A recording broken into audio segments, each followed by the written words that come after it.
Muy buenos días, bienvenidos a Actualidad con Soledad. Hoy tengo la oportunidad de entrevistar al abogado Alejandro Cuellar. Él se encuentra en Colombia y se ha tomado un tiempo para hoy poder estar conmigo. Alejandro, ¿cómo te va? Buen día. Hola Soledad, buenos días, muchas gracias por tu invitación. Vamos a hablar de un tema que nos compete a ambos, a mí como periodista y a usted como abogado. ¿Qué derechos tienen las víctimas de trata bajo ley en Colombia? Muchas gracias. Lo primero que tengo que decirte es que la trata de personas en Colombia está entendida como un delito, al tenor de lo dispuesto en el artículo 188A de nuestro ordenamiento penal. En general, las víctimas de cualquier delito en Colombia, incluida la trata, tienen derecho básicamente a tres cosas o a la garantía de tres derechos: verdad, justicia, reparación. Podríamos hablar eventualmente de una garantía a la no repetición, pero eso engloba cada una de las conductas punibles en Colombia. En lo que tiene que ver con trata de personas, hay una norma específica que lo que busca es una garantía de algunos derechos, una atención a las víctimas, una atención mediata, una atención inmediata frente al restablecimiento de los derechos que le han sido vulnerados con ocasión de esa situación o de esa dinámica victimizante. Es decir, no solamente nos iríamos a lo que tiene que ver con el marco penal, con el marco de la persecución del delito, sino una atención en diferentes esferas a la víctima de trata de personas. ¿Cuáles son los primeros pasos legales para proteger a una víctima de trata? Los primeros pasos legales en lo que tiene que ver con protección, pues podríamos hablar de dos momentos o distinguir dos momentos. Si nos hablamos del proceso judicial de la persecución del delito, en Colombia, una vez más, en general, las víctimas y los testigos que puedan llegar a tener riesgo pueden llegar a ser protegidos por la institucionalidad en Colombia. En Colombia, la acción penal está en cabeza de la Fiscalía General de la Nación. Aquí hay que distinguir algo bien especial, Soledad.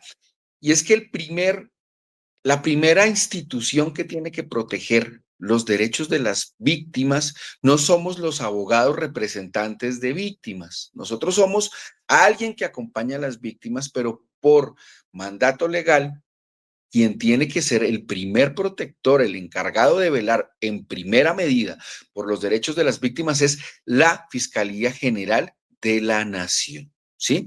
Dentro de ese marco de protección a las víctimas, cuando en algunos momentos se encuentra comprometida la integridad de estas víctimas, inclusive de los testigos o inclusive de quienes en muchos casos tienen esa doble connotación de víctimas y testigos, el Estado, a través de la Fiscalía General de la Nación, cuenta con un programa de protección que es un programa interno donde se busca que esa víctima esté alejada de las personas que están siendo judicializadas o alejado de esas personas que en su condición de testigo pudiera llegar a generarle algún tipo de riesgo. Te decía, esto va en doble línea.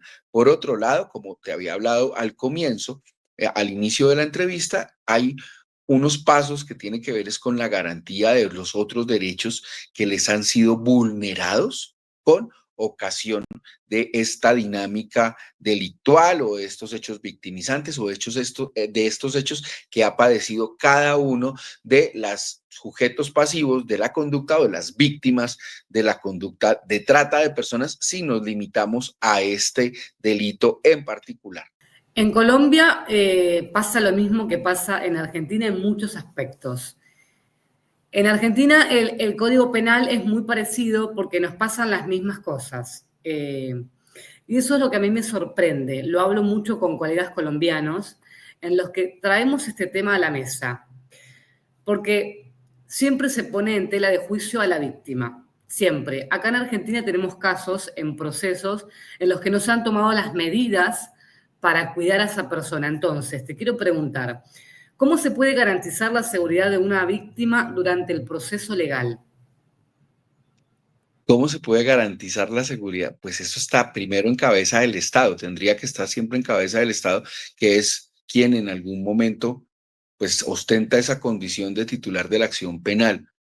Alguien te podría llegar a decir que la víctima no puede generar su propio riesgo y que la víctima tendría que tener cuidado, pero ese no es el deber de las cosas, es el Estado quien debería garantizar su seguridad y su integridad dentro del proceso judicial. Y ojo que no solamente es dentro del proceso judicial, sino lo que viene después, porque una vez que se obtienen fallos de primera y de segunda instancia, la víctima y el testigo siguen siendo especialmente vulnerables en su seguridad a partir de lo decantado o de lo ocurrido dentro del mismo proceso, ¿no?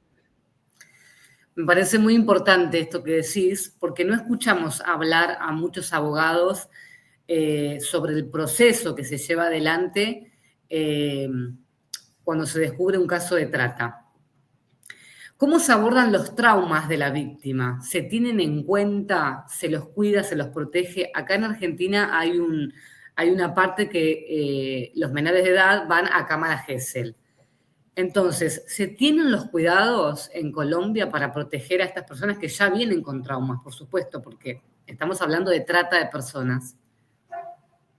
Mira, Soledad, aquí también existe la cámara de Gesell cuando existen las víctimas menores de edad y existen unas disposiciones sobre evitar al máximo la revictimización dentro del proceso judicial.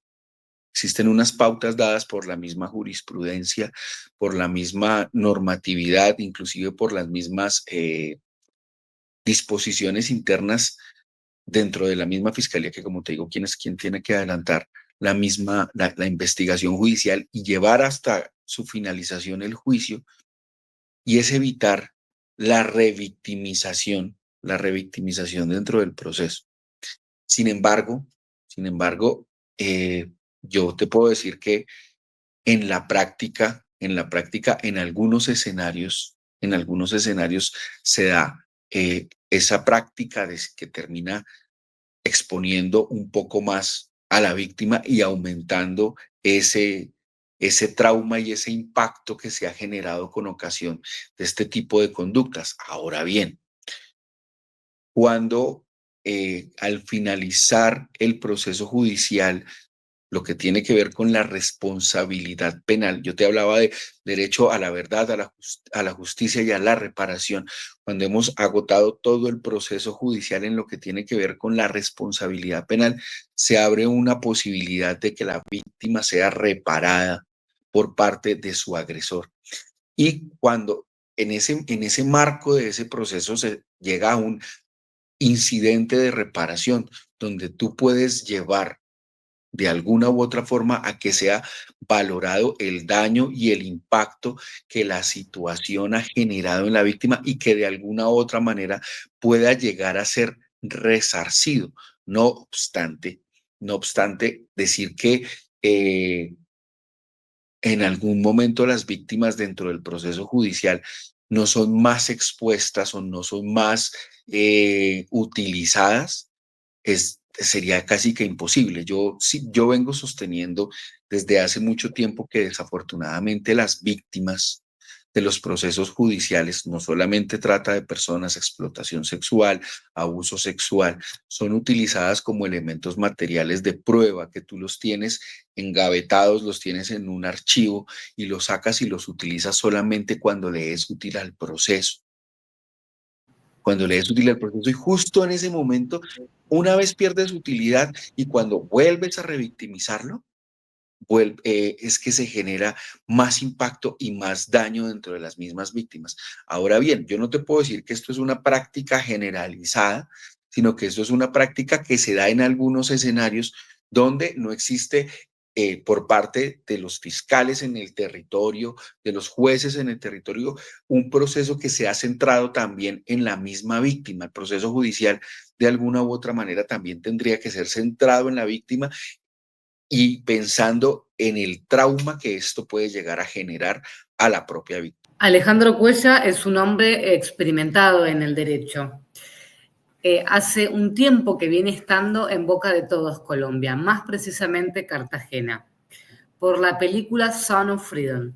Quiero preguntarte porque sé que en algún momento tuviste un acercamiento con una de las víctimas más nombradas en ese proceso. Sé que también pudiste conocer a Tim Ballard y representaste a una de las víctimas que se rescataron en ese momento. Hoy en Colombia, ¿qué me podés decir? ¿Qué están haciendo para que Colombia mejore los derechos humanos? Entonces, ¿qué recursos legales o gubernamentales están disponibles para las víctimas? Si queremos hacer un paréntesis, antes me gustaría que me cuentes si viste Son of Freedom. Sí, claro, yo vi la película, yo vi la película hace 2 años, espérame, hago cuentas, 2 años, en Sí. octubre de 2023 vi la película. Me imagino que como abogado te pone en un lugar a veces de cuestionamiento como a mí como periodista. Yo me dedico a la investigación, entonces cuando a mí me tocó ver la película y hace poco entrevisté al señor Tim Ballard, hablábamos de este tema. No hay límites, la trata no respeta fronteras, no respeta derechos humanos. Vos pudiste representar una de las víctimas de esas Así, 54 que rescataron. Hoy, ¿cómo así, está esa persona? pues es una víctima que todavía requiere el restablecimiento de algunos de sus derechos eh, en su vida, porque la situación ha impactado de tal manera que todavía, digamos que él todavía sigue con algunas afectaciones que yo no te podría hablar tanto de un índole del trauma, porque pues afortunadamente se ha podido elaborar toda la parte del trauma a partir de la asistencia terapéutica. Pero pues es una persona que en una parte general de su propia vida, pero porque ha tenido un acompañamiento terapéutico, ha podido, digamos que, salir de esta situación. Obviamente, como muchas personas y como muchas de las mismas víctimas, su situación económica en algunos momentos es un poco más difícil, la búsqueda de trabajo, la búsqueda de la cotidianidad. Efectivamente, yo soy representante de víctimas de una de las víctimas de ese proceso judicial. La gente, aquí pasa algo curioso, Soledad. La gente lo conoce por una película. Yo lo conozco porque es mi proceso, ¿sí?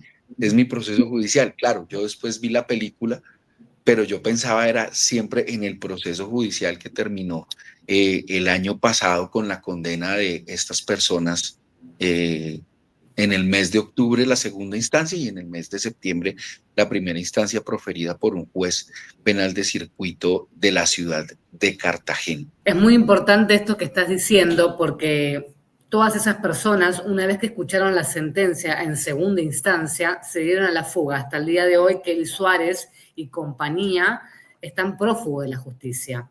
Quiero preguntarte sobre Pedro Flores. ¿Lo conoces? Y encima trabajás para una fundación ONG. ¿Qué me podés decir de Pedro Flores? Pedro Flores es una persona es uno de los niños para ese momento, niño en ese momento, víctimas que fueron rescatados con ocasión de algo que aquí se llamó Operación Cristal 2. Operación Cristal 2 es, como se conoció en el ámbito interno, mm, el operativo policial, un operativo que hicieron las autoridades colombianas, ¿sí? Que hizo la Fiscalía General, el Cuerpo Técnico de Investigación de la Fiscalía General de la Nación, donde se rescataron varios niños, uno de ellos Pedro Flores. Los niños que fueron rescatados inmediatamente entra la autoridad que garantiza sus derechos en Colombia, porque todo esto el proceso judicial en Colombia, digamos que no surge de alguna manera por la acción individual de una persona, sino que en primera medida es la actividad del Estado en cabeza de la Fiscalía General de la Nación desde ese ámbito de persecución del delito, pero cuando existe el compromiso de derechos de personas menores de edad, tiene que estar el Instituto Colombiano de Bienestar Familiar, que es el ente rector de la protección de los niños, perdón, de los niños, de las niñas y de los adolescentes en Colombia. Para ese caso, Pedro Flores, así como otros niños, fueron, una vez rescatados, remitidos a el Instituto Colombiano de Bienestar Familiar, quien inicia para ese momento su proceso de restablecimiento de derechos a partir de lo que dice la Ley 1098 del año 2006, para poder dar cobertura y respuesta a cada uno de esos derechos que le han sido vulnerados, como te lo vengo hablando desde la primera respuesta que hemos tenido dentro de esta conversación. Alejandro, yo te escucho con tanta seriedad y acá en Argentina hoy se está presentando algo que es lo siguiente. Alan Mortensen, Celeste Boric y Suzette Rasmussen en su momento han hostigado, esto corre por cuenta mía, no por Alejandro Cuellar, quiero que quede claro, han hostigado, porque yo tuve acceso a la causa, han hostigado y manipulado a una de las víctimas, que es Pedro Flores. Yo sé que estás al tanto de esto, pero no quiero comprometerte. Hoy están en la Argentina y fueron recibidos por la ministra de Seguridad, Patricia Bullrich, Partido de la Libertad Avanza. Como yo fui víctima, a mí no me da vergüenza decir que yo fui víctima de abocada a. Para mí este espacio con Alejandro Cuellar es muy importante. Me parece que la política debería de comprometerse más, así como Alejandro Cuellar, como yo y como otras personas, con ética, conducta y moral. Alan Mortensen se ha tomado el trabajo de revictimizar 1, 2, 3 y 4 a las víctimas, y eso para mí no tiene perdón de Dios. O que Dios lo perdone, ya que es tan creyente Alan Mortensen.